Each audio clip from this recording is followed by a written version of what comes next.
이번 전도서 설교를 제가 하면서 몇 번 사용했던 단어가 있습니다. 그것은 선하다라는 표현입니다. 우리가 선하다라고 하면 착한 것으로 생각하죠. 저 사람은 선해. 욕심도 없고 싫은 소리도 안 하고 참 부드럽고 잘 받아주는 그런 사람을 아마 생각하게 될 것입니다. 그렇다면 그 개념 안에서 예수님이나 바울의 삶도 한번 생각해 보십시오. 과연 그 기준 속에서 선한 사람들인지. 예수님은 성전을 장사하는 소굴로 만든 사람들을 쫓아내기 위해 채찍질을 하십니다. 여러분, 이 채찍 어디서 나셨는지 아시나요? 지푸라기로 직접 만드셨습니다. 성경에 그렇게 쓰여 있습니다. 준비하시는 거죠. 이놈들 봐라. 막 상을 엎으시고 막 아마 소리 지르시고 쫓아내셨을 겁니다. 예수님은 또한 자신의 제자가 베드로가 자기를 걱정해서 십자가의 길로 가시면 안 됩니다라고 말릴 때 사탄아 뒤로 물러가라라고 말씀하십니다. 제자한테 걱정해 주는 그 제자를 향해서 그토록 무섭도록 말씀하십니다. 바울도 편지 속에 보면 고린도 교회에 들어온 거짓 선지자들을 향해서 너희 가만두지 않을 거야 라며 무시무시한 경고를 날리기도 합니다. 특히 지금 시대의 선함의 개념은 굉장히 인간 중심적이고 몇 번 말씀드린 포스트 모던적입니다. 관용이 최고의 가치이기 때문입니다. 그러나 복음의 선함은 사람들의 기준이 아니라 세상을 만드신 하나님의 기준입니다. 하나님께서 선한 분이시고 하나님께서 선하게 만드셨고 하나님만이 선의 기준입니다. 창조의 그 목적을 회복하는 것이 진짜 선함입니다. 그래서 우리 그리스도인들이 선함을 추구할 때 소위 세상의 기준에서 착해지는 것이 답이 아니라는 것을 오늘 분명히 알고 돌아가게 되길 바랍니다. 오히려 이 세상의 기준에선 착한 사람은 아마도 지금 세상에 대해 꼭 필요한 그리스도인들의 냉철함, 분명함을 잃어버린 것일지도 모릅니다. 그래서 오늘 우리는 특히 그리스도인들이 빠지기 쉬운 도덕주의에 대해서 살펴보려고 합니다. 전도자는 우리의 현실을 보며 동화 같지 않다라고 먼저 말합니다. 15절입니다. 같이 한번 읽어보겠습니다. 시작. 내가 내 헛된 날에 이 모든 일을 본즉 자기의 의로운 중에서 멸망하는 의인이 있고 자기의 악행 중에서 장수하는 악인이 있으니. 권선징악. 우리는 선이 좋은 결말을 얻고 악이 벌을 받는 동화와 같은 일들이 벌어지길 기대하지만 살다 보면 의로운 사람이 억울하게 멸망하게 되고 악인이 떵떵거리며 장수하는 기가 막힌 현실을 보게 될 때가 너무나 많이 있습니다. 그런 것들을 보면 내 마음의 선한 의지가 꺾이기 쉽습니다. 다 소용없구나. 내가 못하러 이런 생각이 찾아올 때도 있습니다. 의로우신 하나님은 왜 이 땅에 이토록 악이 만연하도록 두고 계실까요? 그리고 이것이 우리의 현실이라면 우리는 어떻게 살아야 할까요? 아마 이런 고민들은 자녀를 양육하는데 고스란히 드러나지 않을까 싶습니다. 부모가 당연히 아이들에게 너 착하게 살아야 되라고 가르치지만 때로 착해서 당하고 돌아올까 두려운 마음이 드러나기도 합니다. 불안이 찾아오죠. 그런데 전도자는 오늘 성경의 가르침이라고 보기에는 생각하기에는 어려울 것 같은 말을 가르칩니다. 16절입니다. 한번 같이 읽겠습니다. 시작. 지나치게 의인이 되지 말며 지나치게 지혜자도 되지 말라. 어찌하여 스스로 패망케 하겠느냐. 아니 그래도 성경의 가르침이라면 끝까지 의로운 사람이 되어야 해.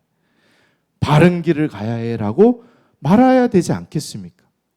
이것은 마치 모든 도덕 기준을 무너뜨리는 포스트 모던주의 같은 말 아닙니까? 적당히 살아. 이런 의미일까요? 오늘 전도자의 이 말을 잘 이해해야 합니다. 전도서가 전하는 것은 자기 의로움에 대한 것을 말하는 것입니다. 자기 기준에서 의로워지려는 그 집착을 말합니다. 난 도덕적이야. 난 착하게 살아왔어. 난 틀리지 않았어.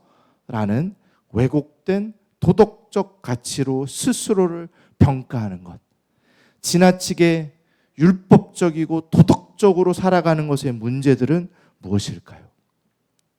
내 노력과 의지로 그 의로움을 행했다고 하는 그 순간 우리는 하나님 앞에 너무나 뻔뻔해집니다. 보상을 바라게 됩니다. 사람들에 대해서 날카로워집니다. 평가하고 재단합니다.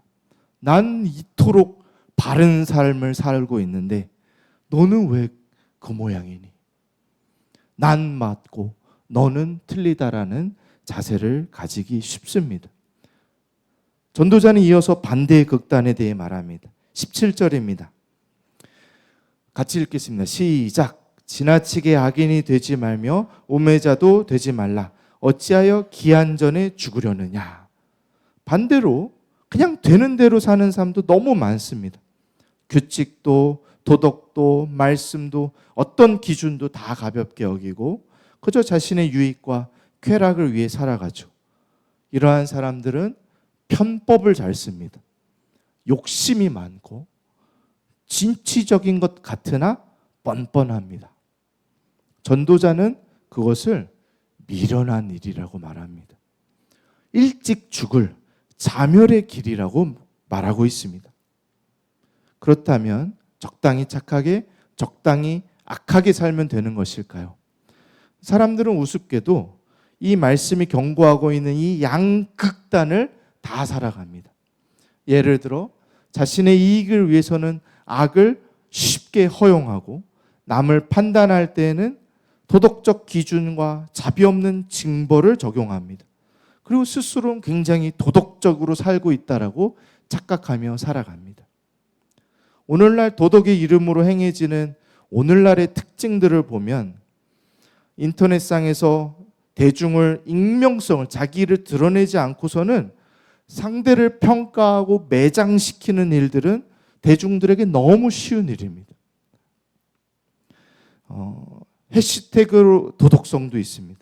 막상 현실에서는 그렇게 의미 있는 일들에 별로 적극성이 없지만 깨어있는 시민인 것처럼 인터넷상에서 어떤 명분에 대해서는 나 저거 지지해, 난 이런 사람이야 하고 자기를 드러내는 도덕적인 자기 기만들이 가득한 세상을 우리는 살고 있습니다.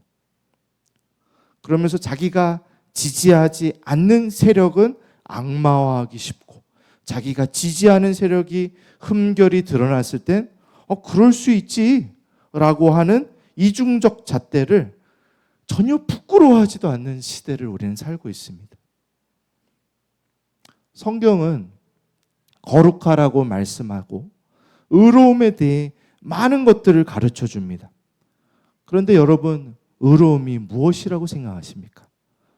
의로움이란 선의 기준이 되시는 하나님, 즉 죄가 전혀 없으신 하나님의 기준에 부합하는 것입니다. 즉 그 하나님 앞에 내가 온전히 설 수 있는가에 대한 질문입니다. 여러분 그런 경험 없으신가요? 내가 운전 중에 노랑불에 좀 애매하게 사거리를 지납니다. 그런데 하필 앞에 경찰차가 있다는 것을 발견하죠. 내가 좀 과속을 했는데 경찰차가 보입니다. 마음이 두근두근하지 않나요? 근데 만약에 경찰이 내 차를 세웁니다. 어떨 것 같습니까?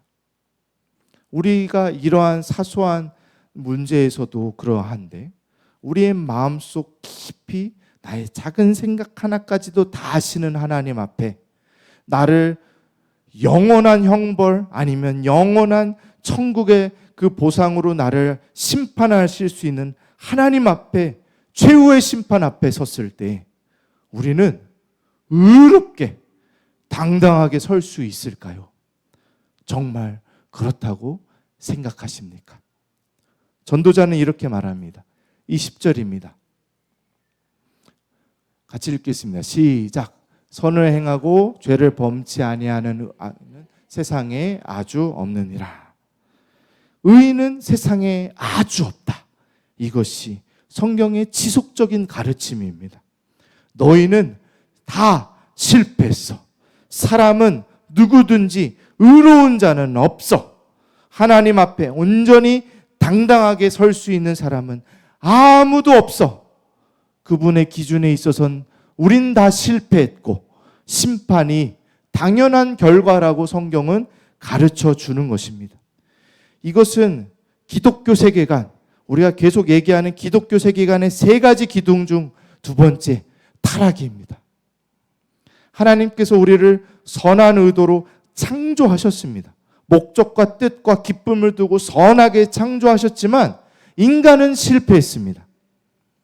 창조주 하나님의 뜻을 거슬렀고 내 힘으로 해보겠다는 교만함으로 아니란 생각으로 하나님의 기준에서는 이미 멀어져 버렸습니다.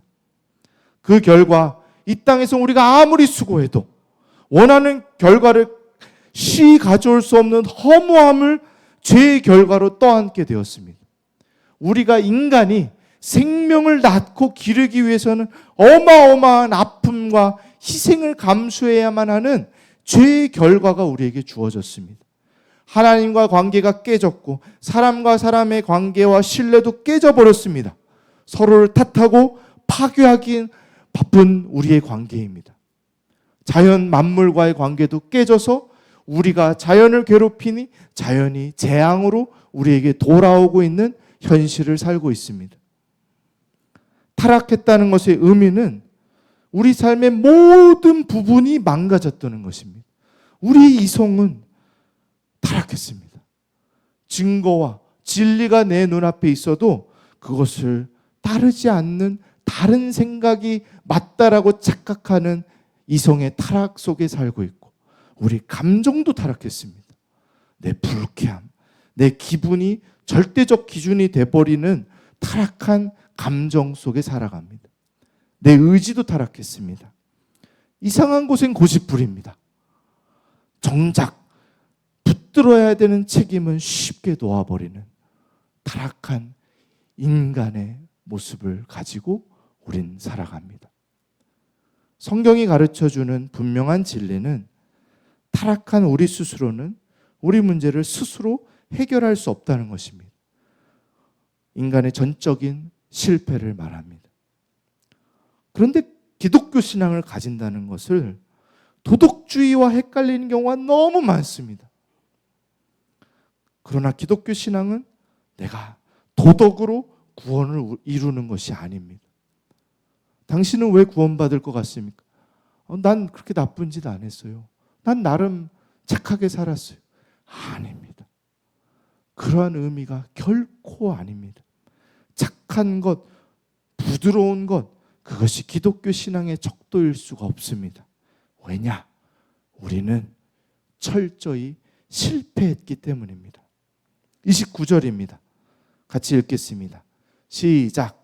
나의 깨달은 것이 이것이라. 곧 하나님이 사람을 정직하게 지으셨으나 사람은 많은 꾀를 낸 것이니라. 우리는 이 죄 많은 이 세상, 부당함, 부조리가 가득한 이 세상 속에 창조주 하나님을 의심할지도 모릅니다. 이런 세상에 무슨 하나님이야. 그러나 전도자는 전혀 다른 결론에 이르렀습니다. 하나님께서 우리를 선하게 지으셨다는 것입니다. 이것이 성경의 관점입니다. 그러나 죄가 우리를 파괴하였습니다. 사람들이 많은 꾀를 내었다고 합니다. 굉장히 재밌는 표현 아닙니까? 꾀를. 사람들이 망가진 상황 속에 꾀를 냅니다. 어떻게 하지? 아들 혼내려고 그러면 막 머리가 이렇게 돌아가는 게 보입니다. 꾀를 내고 있어요. 잔꾀, 편법, 자기 방어 기제를 사람들이 만들기 시작했습니다. 그것이 창조주 하나님의 의도와 다른 모든 인간의 방법들입니다. 스스로를 구원해낼 수 있을 것만 같은 착각 속에 바벨탑을 쌓기도 하고 다른 내 마음에 안정을 주는 우상을 쌓기도 하며 쾌락을 쫓기도 하고 상대적 우월성으로 나 종교적이야, 나 도덕적이야 라를 의지하며 살아가기도 합니다. 하나님 없는 세계관을 막 열심히 인간적으로 쌓아내서 철학을 만들고 새로운 상식과 가치관 속에 하나님을 밀어내며 하나님의 뜻을 왜곡하고 이단이 생기고 잘못된 믿음들이 우후죽순으로 날마다 생겨납니다. 그 수많은 인간의 꾀는 실패합니다. 그래서 성경은 인간으로 할 수 없기에 하나님 편에서 구원의 길을 열어주십니다. 예수 그리스도를 보내주시는 것이죠. 예수님께서 구원자로 오셨다는 것은 우리가 그만큼 스스로 할 수 없을 만큼 도덕성이 실패했고 왜곡됐고 우리의 꾀를 그것으로 될 수 없기에 하나님 편에서 해결책을 주셨다라는 그러한 증거입니다. 창조된 피조물이 망가졌다는 것은 스스로 극복해내라, 스스로 개척해내라의 의미가 아니라 창조주 하나님의 손길 안에 서만 소망이 있다는 것을 의미합니다. 그래서 기독교 세계관의 마지막 기둥은 구속입니다. 오직 예수 그리스도 안에만 있는 회복과 구원을 말하는 것입니다. 요한복음 10장 11절입니다. 같이 읽어보겠습니다. 요한복음 10장 11절 시작. 나는 선한 목자라. 선한 목자는 양들을 위하여 목숨을 버리거니와. 예수님을 선하다라고 표현합니다. 그분의 선함은 하나님의 뜻을 이루는 것이었습니다. 그저 남들이 듣기 좋은 소리하러 이 땅에 오시지 않으셨습니다. 세상에 검을 주러 왔다고 합니다. 그분의 등장으로, 그분의 말씀으로 이 땅 가운데 갈등도 생길 것이라고 그것을 아셨지만 그것보다 더 중요한, 우리의 마음을 우쭈쭈하는 것보다 더 중요한 하나님의 뜻을 이루며 참된 생명의 구원을 이루기 위해 순종하신 그분의 선함을 성경은 가르쳐 줍니다. 하나님의 뜻이 이루어져 가는 것, 그것이 선함입니다. 우리도 마찬가지입니다. 착한 사람이 되라고 그리스도인이 된 것이 아닙니다. 그리스도께서 이루신 선에 참여하라고 부름받은 것입니다. 마태복음 10장 16절입니다. 같이 읽어보겠습니다. 시작. 보라, 내가 너희를 보냄이 양을 이리 가운데로 보냄과 같도다.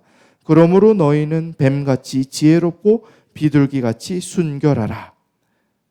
우리는 이리 가운데로 보냄받았기에 뱀같이 지혜로워야 합니다. 분별력을 키우고 분명함을 세워가야 합니다.